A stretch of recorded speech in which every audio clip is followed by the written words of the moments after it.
Baik, Assalamualaikum warahmatullahi wabarakatuh. Perkenalkan, nama saya Sezarif Sahadi Anugrah. Saya di sini ingin menjelaskan atau menjawab pertanyaan dari ujian akhir semester dalam mata kuliah Audit Sistem Informasi yang didoseni oleh Pak Novi. Saya NPM saya itu angka terakhirnya adalah satu, yaitu ganjil, maka saya akan menjawab pertanyaan dari ganjilnya. Baik, di sini ada yang pertama adalah dalam audit sistem informasi dikenal konsep risiko dan sistem pengendalian intern. Risiko merupakan kondisi atau kejadian yang dapat berdampak negatif pada hasil suatu kegiatan. Risiko berpotensi timbulnya kerugian. Jelaskan berbagai kemungkinan risiko yang terjadi pada perusahaan atau organisasi dalam kaitannya dengan sistem informasi. Baik, yang pertama ini saya akan menjelaskan dulu sedikit tentang risikonya. Yang pertama itu risiko itu adalah suatu keadaan di mana keadaan itu dapat menghambat jalannya sebuah program atau membuat menjadi lama atau ya menghambat dari sebuah program dalam mencapai tujuan sebuah organisasi. Jadi jelas kalau misalkan risiko itu seperti yang dibilang di sini adalah berdampak negatif, ya jelas berdampak negatif.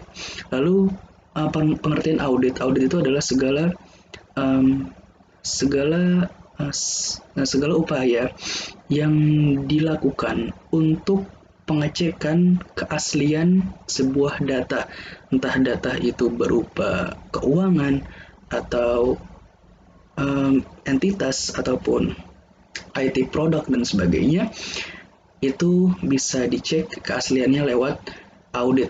Maka kalau misalkan digabung antara risiko audit, maka segala sesuatu atau segala keadaan atau suatu keadaan dalam pengecekan keaslian data yang mana dapat menghambat jalannya pengecekan itu sendiri dalam mencapai tujuannya itu adalah mendapatkan hasil yang maksimal yang mana datanya itu benar apa adanya.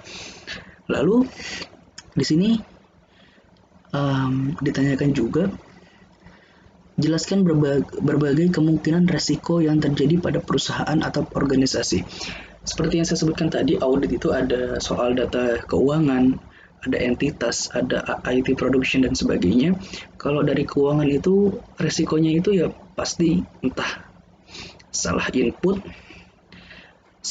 keuangan atau mungkin salah menjalankan outputnya atau bahkan mendouble pendabelan input dan sebagainya, itu mungkin saja terjadi dan itu yang tidak diharapkan oleh sebuah organisasi ataupun perusahaan. Yang berikutnya mungkin kalau IT production itu kayak lebih kayak mungkin penjagaan server kali ya penjagaan server yang mana emang data-datanya harus terjaga dan dijaga keasliannya. Lalu berikutnya yang nomor 3, karena saya ganjil, jelaskan langkah-langkah mengaudit database pada sebuah aplikasi. Jelaskan langkah-langkah mengaudit database pada sebuah aplikasi. Kalau kita, maaf saya mau lihat waktunya dulu.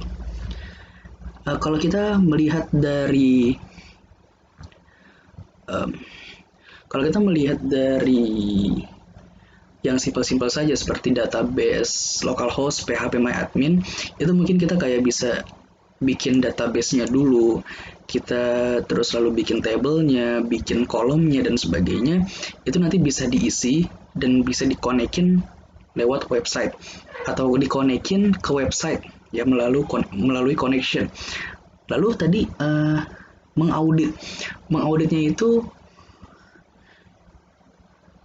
jelas pengauditan itu atau pengecekan data yang sudah diinput oleh website, entah penginputan data atau penginputan penginputan data atau penginputan ya segala sesuatu yang berhubungan dengan data ya atau klien itu dapat diaudit di dalam database itu sendiri oleh backend ya oleh orang-orang yang bekerja dalam urusan backend. Mereka mengaudit, mereka dapat mengecek ini orang sebenarnya emang ada gak di perusahaan kita? Ini orang ini emang terdaftar gak di perusahaan kita? Jangan-jangan orang yang pernah menginput masuk ke database kita ini sebenarnya nggak ada.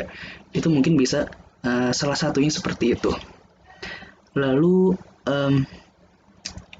ada juga kayak sistem dari pengecekan audit dalam ilmu sebuah aplikasi itu juga ada kayak um, maaf saya agak sedikit lupa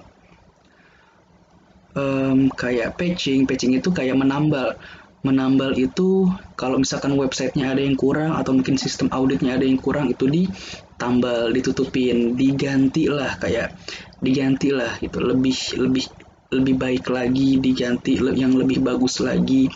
Lalu juga ada integration yang mana emang kalau emang udah dibikin bagus maka harus tetap dijaga keintegrasinya kekonsistenannya integrasinya biar websitenya atau pendataannya selalu berjalan dengan mulus tanpa ada kendala atau risiko.